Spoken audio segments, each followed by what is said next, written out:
Hey there guys and gals, Bannick13 here, back with a vengeance. Very sorry about the delay with my videos. What actually happened was, when the Necromancer pack came out, I leveled up my Necromancer in non-season mode, started farming all of my gear that I needed, doing all that sort of shit, and then bang, the Season 11 began and I had to do that shit all over again. Work was really busy in the meantime as well, so I was very limited to the time that I had to spend on Diablo and leveling up my second Necromancer, which is a female this time. But I did really want to play the season because, you know, everyone plays seasons. No one's going to be in non-season mode anymore. Groups are very easy to find in season mode, so I thought, you know, I'll catch up and then I'll release some content. And here it is. We are doing the Rathma's set build. And you can see there the Rathma's set looks absolutely phenomenal. Check her out there. You can't even tell it's a female really, but I think those wings, those Necromancer wings go really awesome with the Rathma's set. Now let's head into town and check out this build. So let's check out the set piece bonuses first for your Rathma's set. Now if you have two set items, your minions have a chance to reduce the cooldown of Army of the Dead by 1 second each time they deal damage. This means shit, because we're not even using Army of the Dead. It's just not worth it. The cooldown is too big. I don't use it. Up to you guys what you do, what you experiment with. This is just my suggestion on what is most effective. For 4 pieces, you gain 1% damage reduction for 15 seconds each time one of your minions deal damage. Max 50 stacks. Very handy because the Necromancer is a very squishy class until you get some of the gear required for this. 6 pieces, you get each active skeletal mage increases the damage of your minions and Army of the Dead by 625% up to a max of 2500%. This is pretty huge, and Skeletal Mage is our primary damage dealer. Skeletal Mages absolutely obliterate enemies. The gear we are using is 6 pieces of Rathmas. We've got the helm, the shoulders, the chests, the gloves, the pants, and the boots. 6 pieces. We're using Traveler's Pledge with the Compass Rose. We're using Ancient Path and Defenders. However, you can swap these out for Reaper's Wraps. Reaper's Wraps are really good, particularly if you have Ancient or even better Primal Ancient. However, if you're lacking survivability and if you're doing greater Rift pushes, then I definitely suggest Ancient Path and Defenders just for that damage reduction, 100%. But if you've got no issue with damage reduction, you're surviving well, you're not dying, then whack in Reaper's Wraps. Either or is fine, just depends on how you're going with your death. The belt here is very important. Dainty's Binding. Basically, the legendary power here is you gain an additional 48% damage reduction when there's an enemy afflicted by Decrepify. Decrepify we're using a lot, so this definitely comes in handy and makes us a lot less squishy. The other ultra important ring is Circle of Naluju's Evol. Now, this basically has the power. You now raise an additional Skeletal Mage with each cast, and they last an additional 2 seconds. This is huge because when we cast Skeletal Mage, we're going to be casting one. It's going to deplete our essence completely, and getting that second one is going to be huge. And we're using Singularity for our Skeletal Mage, which, oh man, just the damage is just ridiculous. You guys are going to love it, and this ring really buffs that shit hardcore. The weapon we're using is Jesseth Skullkeith in conjunction with Jesseth Skull Shield. Now basically when you have these two bad boys, they have a set bonus. They have 2 set bonuses. Number 1 is when the target of your command skeletons dies, your skeletons are automatically commanded to attack a nearby target. Pretty handy. Second one is, while your skeletons are commanded to attack a target, all of your minions deal 400% increased damage. So this is huge. When our skeletons are attacking shit, or they're in that command mode, everything does 400% increased damage. So we've got to make sure our skeletons are always in command mode. That's pretty easy anyway, and it doesn't take up much essence. We're going to get into skills in a second, and I'll explain all that shit. However, first, we're going to talk about gems.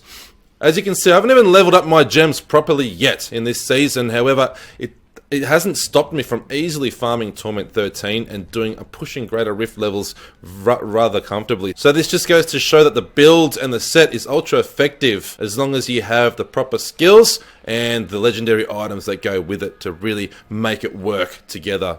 But as usual, we want a diamond gem in our helm and topaz yellow gems in all of the other gear, increasing our intelligence and also reducing damage taken.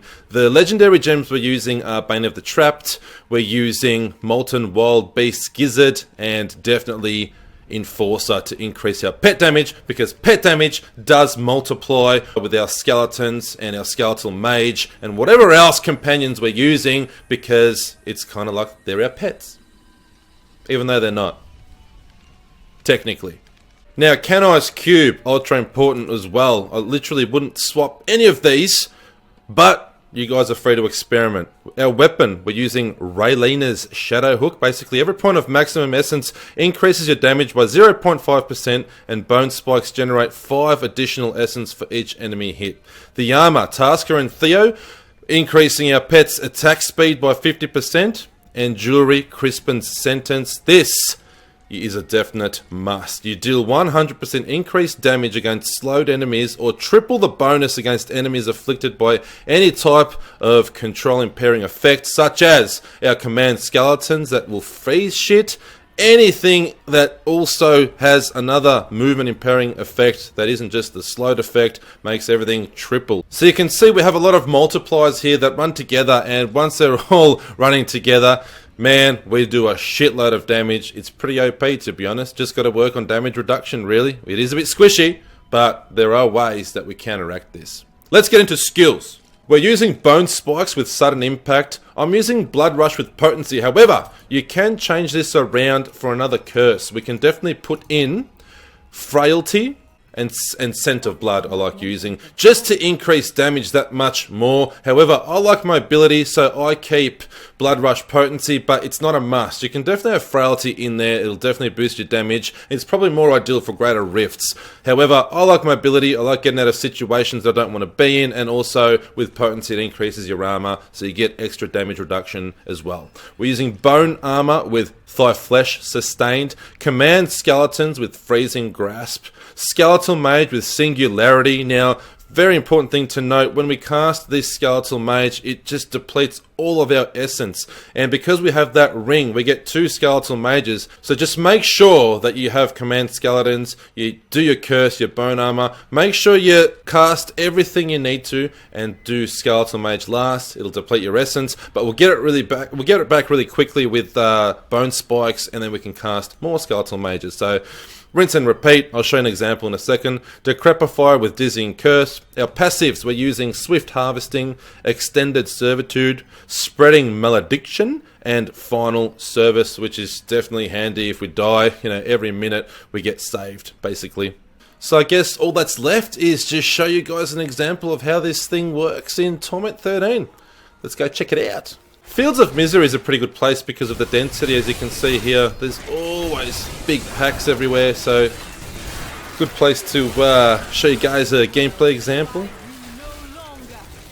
And as you can see, I've already got my Bone Armor up, like I was talking about. And then Skeletal Mage you cast last, and just watch everything die. Very important to keep your Command Skeletons up at all times, because that 400% damage boost is just too good. Too good to avoid. You got to keep that shit up. Let's try and find an elite here. Alright, here's some elites now. Let's show you guys what the shit does. As you can see, survivability isn't even an issue. I haven't even leveled up my gems that high yet, and we're already like owning shit, staying alive pretty easily.